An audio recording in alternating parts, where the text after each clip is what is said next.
A $56 million bill just landed on one Florida condo building. Summit Towers in Hollywood got hit so hard that residents voted out 4 board members in January. At Cricket Club in Miami, owners are staring at $134,000 each. Mediterranean Village in Aventura, some units got $400,000 assessments. 1,400 buildings across Florida are now blacklisted from mortgage financing. 29% of every mortgage-ineligible building in America is in Florida. 98 people died when Champlain Towers South collapsed in Surfside 3 years ago. Now nearly 90% of Florida's 1.6 million condos are over 30 years old. Retirees on fixed incomes are losing their nest eggs. Units are selling for half of market value, and the median Miami condo goes for $445,000, but Cricket Club units are listed at $220,000 for nearly 2,000 square feet. Nobody can get financing. Nobody wants to buy. This is what happens when an entire market realizes the buildings are falling apart and the bill just came due. 1:30 a.m. June 24, 2021. Residents of Champlain Towers in Surfside woke to a deafening crash. When they looked outside, the South Tower had disappeared.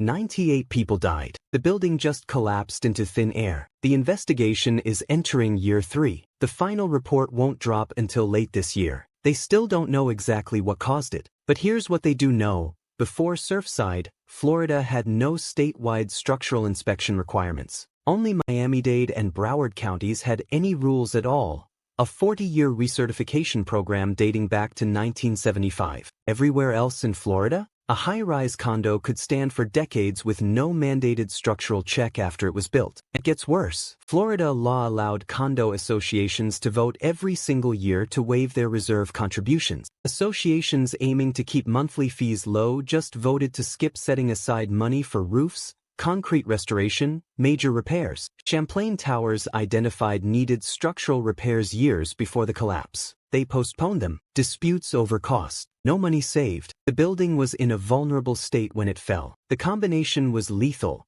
Infrequent inspections, waived reserves, deferred maintenance. A recipe for disaster. Then Surfside happened and everything changed. Florida lawmakers convened a special session in 2022. They passed Senate Bill 4D. First time ever, statewide mandates for condo inspections and reserve funding. 2023 brought Senate Bill 154 to clarify the details. Together these bills fundamentally rewrote Chapter 718 of Florida statutes, the Condominium Act. Here's what they require. Every condo building 3 stories or higher must undergo a milestone structural inspection once it reaches 30 years old. Then every 10 years after that. Coastal buildings? Some jurisdictions moved it to 25 years if you're within 3 miles of the coastline. Miami-Dade exercised that option. The inspection has 2 phases. Phase 1 is a visual exam by a licensed Florida engineer or architect. They survey columns, beams, load-bearing walls, slabs, balconies,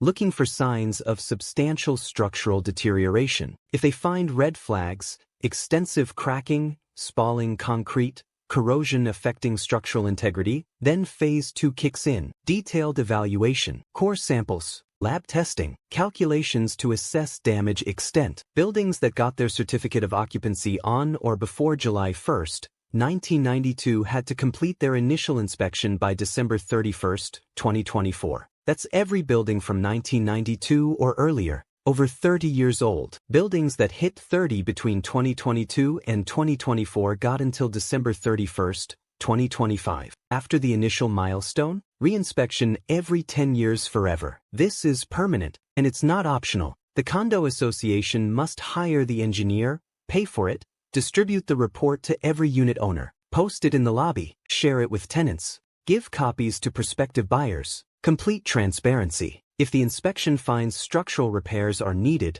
the association has 365 days from receiving the Phase 2 report to start the work. Local authorities can shorten that timeline. Miami-Dade did. If associations drag their feet, county officials can declare the building unsafe for occupancy and force evacuations. They can cut utilities if owners refuse to leave. The era of ignoring structural problems is over. But knowing about problems isn't enough if you don't have money to fix them. That's where the Structural Integrity Reserve Study comes in. Every association with buildings 3 stories or higher must conduct a SIRS. It's a formal study examining key components of the building, determining their remaining useful life, estimating replacement cost, calculating annual reserve requirement. Florida law defines exactly what must be studied. Load-bearing walls and primary structural members, building foundation, floor structures, fireproofing and fire protection systems, sprinklers, alarms, plumbing systems, electrical systems, waterproofing and exterior painting, windows. Any other component with deferred maintenance or replacement cost over $10,000 that could impact structural integrity if it fails. The study must provide remaining useful life for each item, estimated replacement cost, and recommended annual reserve funding so the money is there when you need it. A licensed engineer or architect must perform or verify the visual inspection portion. The calculations can be done by qualified professionals, reserve specialists, or professional reserve analysts. The study must be completed at least once every 10 years. The first SIRS had a hard deadline. Every condo association existing on or before July 1, 2022 controlled by unit owners had to complete it by December 31, 2024. That's essentially every current condo in Florida except brand new buildings or developer-controlled properties. Some associations got a limited extension if their milestone inspection wasn't due until 2025 or 2026. They could do the SIRS concurrently but absolutely no later than December 31, 2026. For most associations the deadline was end of 2024. Here's the math. Say you need a new roof. Estimated cost is $2 million. Useful life is 25 years. You must reserve $80,000 annually. 2 million divided by 25 equals 80,000. Simple formula. Now apply it to every major component. But here's where it gets brutal. Many associations waived reserves for years to keep fees low. Say that roof is already 20 years old, only 5 years of useful life left. If you haven't saved anything yet, you need to collect $400,000 every year for the next 5 years instead of $80,000 annually over 25 years. And it's not just the roof, it's the structure, plumbing, electrical, waterproofing, all of it. Components with more than 25 years of remaining life can be deferred. Brand new roof installed this year with a 30-year life? You don't need to start reserving yet, but anything within a 25-year horizon must be accounted for. And here's the kicker. These reserve funds cannot be waived anymore. Unit owners no longer have the option to vote to skip funding structural components. The requirement is tied to budgets adopted on or after January 1, 2025. Any budget passed from that date forward must incorporate required reserve funding per the most recent SIRS. Roof money stays for the roof. You can't repurpose it for a lobby renovation. The law prohibits diverting money away from critical repairs. For owners, this means annual assessments will increase. Many are already seeing higher maintenance fees or lump sum assessments to beef up reserves. It's a painful adjustment, especially in buildings that had extremely low fees by deferring everything. Now let's talk real numbers. Assessments range from $250 per month on the low end to $2,500 per month for 3 straight years on the high end. That's what industry consultants are seeing across Florida buildings they've worked with. Mediterranean Village in Aventura, waterfront complex with a marina, hit unit owners with 6-figure special assessments last year, some as high as $400,000 per unit. Cricket Club in Miami is a 50-year-old waterfront tower, $134,000 special assessments per condo. 23 of the building's 217 condos are currently for sale. That's over 10% of the building trying to exit. Miami's median condo price in the fourth quarter of last year was $445,000. Cricket Club condos are seeking buyers at $220,000 for a 1950 square foot 2-bedroom on the 19th floor. The owner initially wanted $330,000, had to slash it. Summit Towers in Hollywood faced a $56 million building-wide special assessment. The hit was so severe that residents ousted 4 board members in a January election. New members promised a more moderate approach to building reserves. A lot of people move to Hollywood to retire and live on fixed incomes. They're having a difficult time managing what's hitting them. 50-year residents are struggling. And this isn't isolated. 58% of the 1.1 million affected condo units are concentrated in southwest and southeast coastal counties. Tampa, Clearwater, Greater Miami Metro including Fort Lauderdale and Palm Beach County. These are Florida's famed retirement enclaves. 86% of all Southeast Florida condo listings in the fourth quarter of 2024 were over 30 years old. That's 17,198 properties for sale across Miami-Dade, Broward, and Palm Beach. Thousands of units flooding the market. And if 15% of unit owners in a building default on their assessments, the entire property becomes ineligible for mortgage financing. One attorney put it simply, if nobody can get a loan to buy a unit in your building, it makes the units unsaleable and drives values down. Real people in these units may be displaced. They may lose their nest egg. Tremendous amounts of value evaporating. Now layer the insurance crisis on top of the assessment crisis. A 900-unit complex in Miami got non-renewed by its carrier in August 2022. The board struggled to find a new carrier. Even Citizens Property Insurance, the state-backed insurer of last resort, declined coverage because of an unresolved roofing issue. The board eventually had to layer coverage among 11 different carriers. 11. The premium for layered coverage in 2023 hit $3.9 million.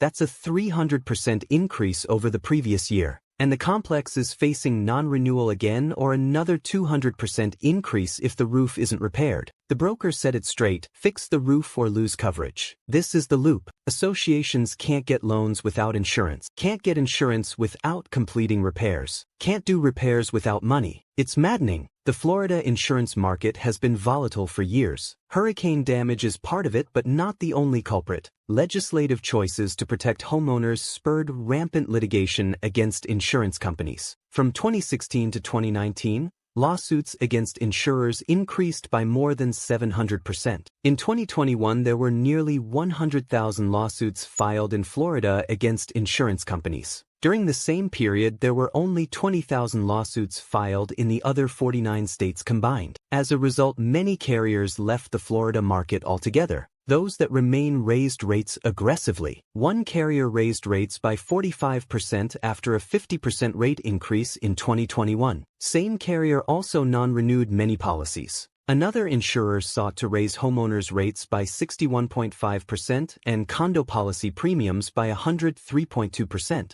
Even Citizens sought a 12% rate increase. The company must comply with a state-imposed cap. Without that cap, Citizens would need to apply increases of 58% for personal lines and 69% for commercial line. Florida's average homeowner insurance premium is approximately $3,600. That's about $1,000 more than the national average. Condo associations are caught in a perilous environment where insurance costs are spiking just as repair assessments hit. And then there's the mortgage blacklist. Fannie Mae, the National Mortgage Finance Agency, maintains a running list of unavailable U.S. condo buildings. Buildings that are no longer eligible for mortgage financing. The list currently contains 4,885 buildings nationwide. 1,400 of those buildings are in Florida. 29% of every mortgage-ineligible building in America is in one state. The top reason for inclusion: critical repairs or deferred maintenance. One newly flagged example is 4,000 Island Boulevard,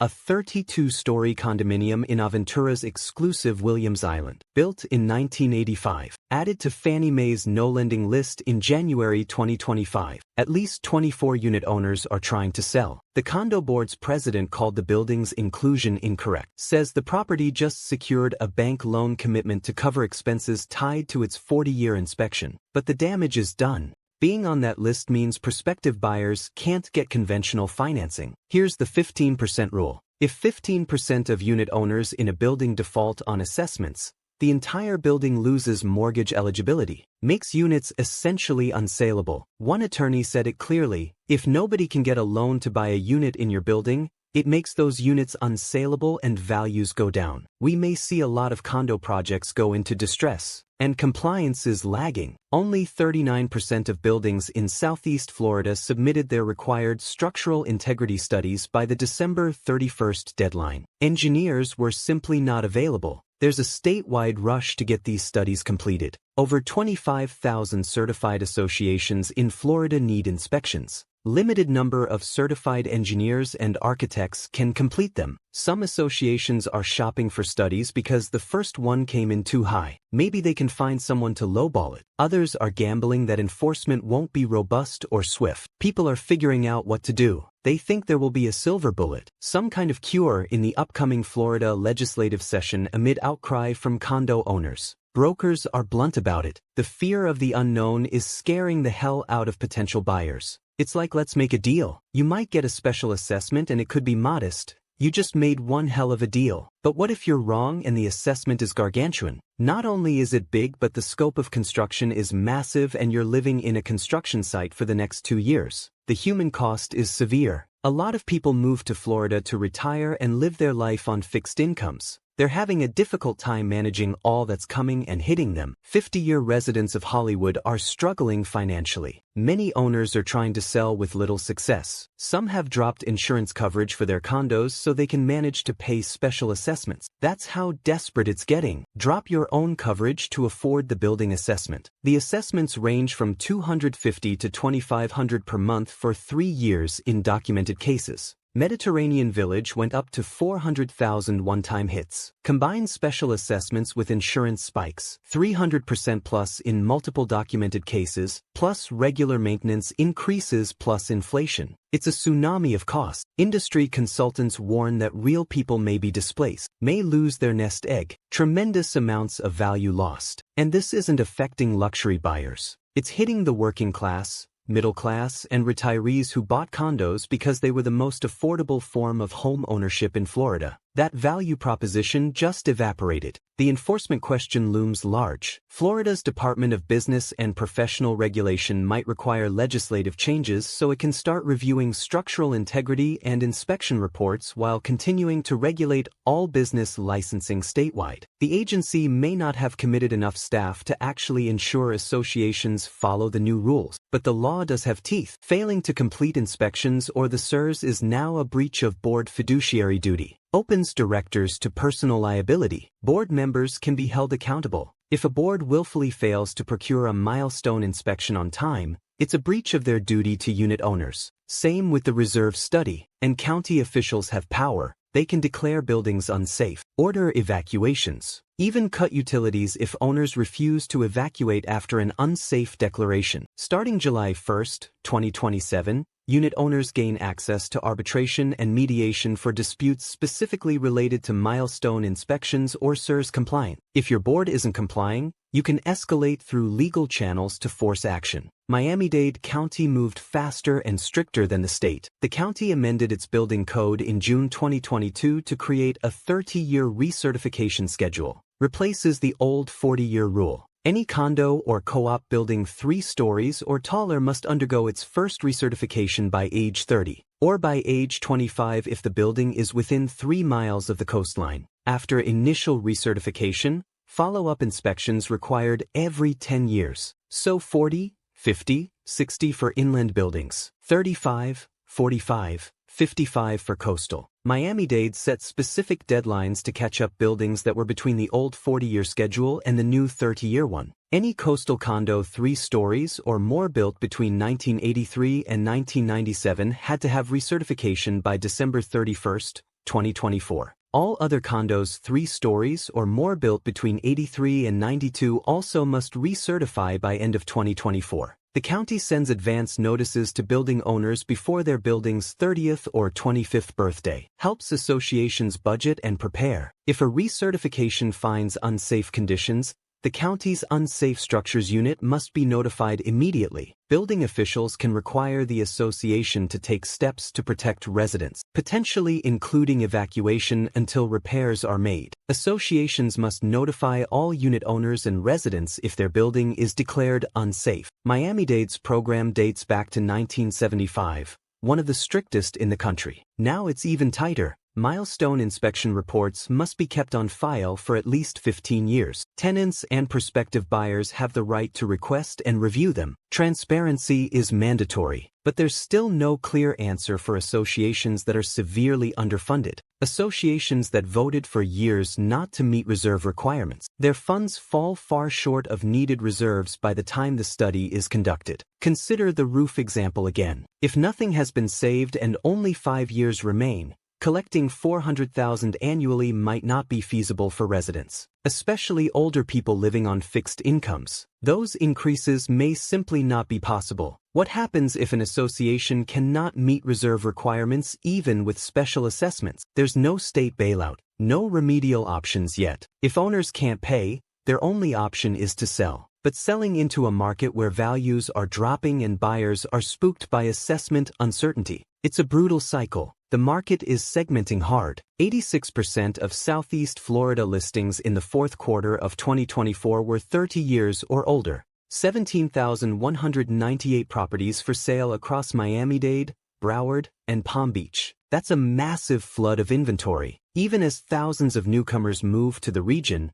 these abundant and discounted units are languishing, weighed down by threats of special assessments and uncertainty over looming repair costs. 58% of the 1.1 million affected units are concentrated in coastal retirement counties: Tampa, Clearwater, Miami Metro, Fort Lauderdale, Palm Beach. Florida's first generation of condos, 50 to 60 years old, are in prime locations and now ripe for termination. The new requirements have made these properties targets for developers. To comply with the new laws, many associations are significantly raising assessments. Newly required inspections lead to high special assessments that many owners can't afford. This may lead to termination of older condos. Developers taking advantage of financial distress, acquiring properties at discounts, developing new condos on those prime sites. Attorneys predict a lot of condo projects will go into distress. One called it a potential new condominium boom built on the bones of terminated older buildings. But there's a flip side. Well-maintained buildings that complete inspections and repairs could see value increases. Brokers estimate that for probably 75% of buildings in South Florida,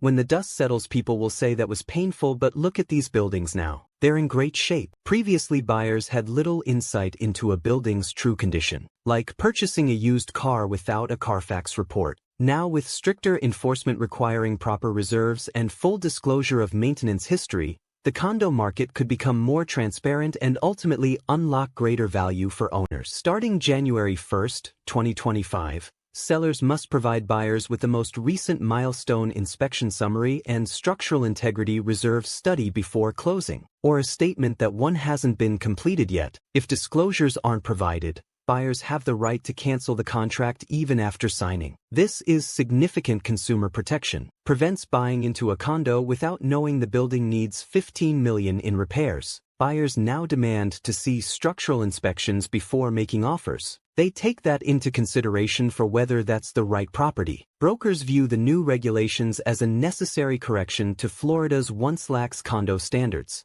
Market becomes more like used cars with transparency reports. Compliant buildings with clean inspections and funded reserves will command premium. Non-compliant buildings face distressed sales or termination. December 31st, 2024 has passed. SIRS and milestone inspections for buildings with certificates of occupancy before July 1st, 1992 were due. Budgets adopted from January 1st, 2025 forward must include mandatory reserve funding. No waivers allowed for structural components. Florida legislature convenes March 4th, 2025. Legislative leaders said at a condo conference last month, no bailouts, no reprieve from deadlines. They might consider financing solutions to help condos cover costs, including allowing reserve funds to be invested, but no escaping the fundamental requirements. 98 people died at Surfside. That's the catalyst. The choice is clear: save money or save lives. You can't do both. Attorney Luis Konski said if associations continue to delay maintenance with inaccurate surveys and minimal oversight, it's only a matter of time before another disaster. Question is, do you save money or do you save lives? You can't do both. Associations must act now. Schedule remaining inspections immediately. Engineers are in short supply. Over 25,000 certified associations competing for limited professionals. Create repair schedules. Prioritize critical work. If you need a loan to complete repairs, establish it before the next insurance renewal date. Be transparent with unit owners. Share the challenges the association faces. Explain the rationale behind decisions. Taking owners by surprise only makes the process more complicated. For buyers, demand inspection reports and the SIRS before making any offer. Starting January 1st, these documents are required disclosures for all sales. If a building hasn't completed required reports, that's a major red flag. Walk away or negotiate heavily. The market is sorting into haves and have-nots. Buildings that can adapt through assessments, repairs, and proper reserves, and buildings facing termination or distress sales to developers. The era of ignoring building maintenance to keep fees artificially low is over. The era of waiving reserves to avoid hard conversations is finished. Florida's attitude toward condo maintenance was out of sight, out of mind. That changed at 1:30 a.m. on June 24, 2021. Senate Bills 4D and 154 codified the change. Miami-Dade's local ordinances reinforced it. Short-term volatility is severe, values dropping, owners displaced, assessments crushing fixed-income retirees. But long-term the market should stabilize with proper transparency. Buildings in compliance will command value premiums. Structural safety is now a top priority even if it comes at a cost. For owners, these reforms aim to protect physical safety and the value of investment. Well-maintained, structurally sound buildings will better withstand the test of time and market scrutiny. Florida's condo market is undergoing a fundamental reset. Those that survive will be stronger. Those that can't will be replaced. This isn't the end, it's the setup for what comes next. A market where safety isn't optional and transparency isn't negotiable. Where decades of deferred maintenance finally get addressed before more people die. The bill came due. Now we find out who can pay it.